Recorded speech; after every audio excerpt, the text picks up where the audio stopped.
Hi, it's Patrik Hutzel from intensivcarehotline.com with another quick tip for families in intensive care.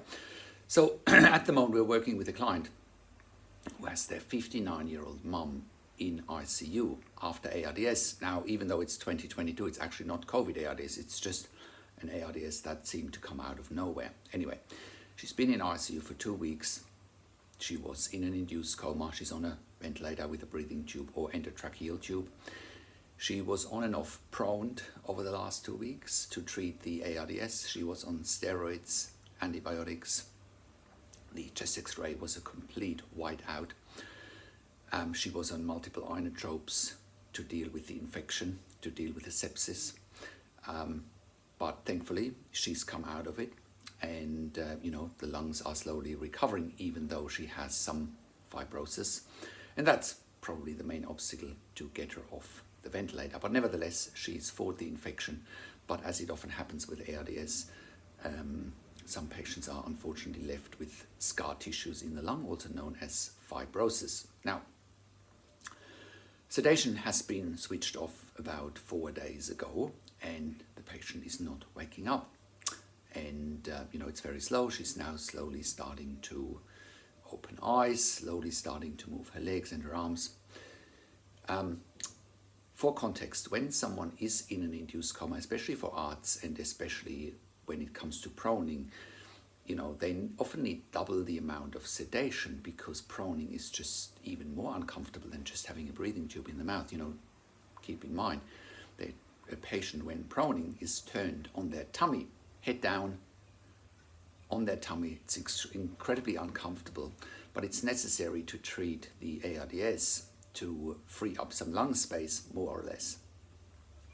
When patients are being prone, they're often also paralyzed, right? Again, because high sedatives and high doses of opiates are not enough to keep a patient comfortable when they're being prone. So again, high doses of sedation, propofol, midazolam in this situation, fentanyl and alfentanil as well, and paralysing agents. So no surprise that this lady isn't waking up in a hurry,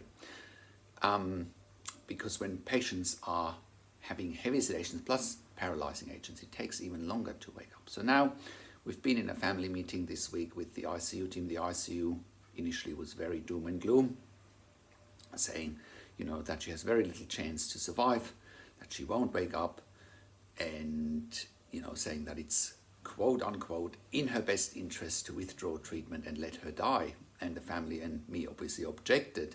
3 days after not waking up after an induced coma is not a long time.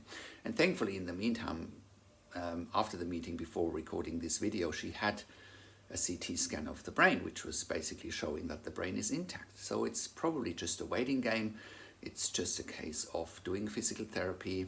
And yes, her quality of life may not be as good as before the ARDS. That may well be the case with the fibrosis. She may need to be on a ventilator for the rest of her life. We don't know at this stage, but patients need to be given a choice. And who is to say what's the quality of life for this lady going forward? It's very difficult to look into the future. Now, on a ventilation level, she is now breathing in CPAP or pressure support, but she has high pressure support levels. She's up to 16 with very low tidal volumes around 300, and this lady should be breathing at least 500 to 600 mils per breath. And that's probably part of the fibrosis, again, scar tissue in the lungs. The volumes can't get in. If you're putting too much pressure into the lungs, there's a risk of pneumothorax or barotrauma.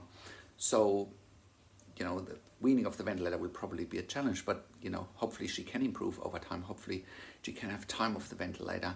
Hopefully she can spend time with the family. Another issue is that the family can only visit for an hour a day, and English is not the lady's first language. So she would be in an ICU terrified waking up and having people around her where she doesn't understand the language. So the only time she hears a language that she understands is when her family is around, and that's only an hour a day, and that will delay waking up as well. Imagine how scary it is for someone to wake up in ICU, even if they do understand the language. So you've got multiple barriers here for this lady to wake up in a time that's probably convenient for the ICU. But it's not about convenience for the ICU, it's about what patients and families want and what they need to go from A to B, and quality of life is something that can be assessed later, not 3 days after the induced coma, right? It's a process that needs to be dealt with and needs to be assessed on a day-by-day basis, not by making predictions that may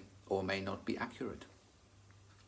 So that is my quick tip for today, and also some insights what happens when patients are coming out of an induced coma, if they've been prone, if they've been on paralysing agents. You know, the devil is in the detail when it comes to treatment in ICU, and if you don't understand the details, you'd be fighting an uphill battle. The biggest challenge for families in intensive care is that they don't know what they don't know. They don't know what to look for, they don't know what questions to ask, they don't know their rights, and they don't know how to manage doctors and nurses in intensive care, and that's what we're dealing with here. So I hope that helps.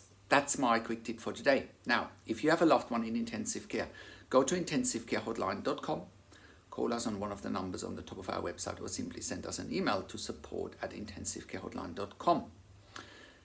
Also, have a look at our membership for families in intensive care at intensivecaresupport.org. If you need a medical record review for your loved one while they're in intensive care, or after intensive care, if you suspect medical negligence, please contact us as well, and we can help you with that. Like the video, share it with your friends and families. Subscribe to my YouTube channel for regular updates for families in intensive care, and click the notification bell, and and comment below what you want to see next. Now, also, before I forget about, for this particular lady, there's also services now like intensive care at home that can take this lady home if she can't be weaned off the ventilator. You can find more information at intensivecareathome.com. Thanks for watching. This is Patrik Hutzel from intensivecarehotline.com, and I'll talk to you in a few days.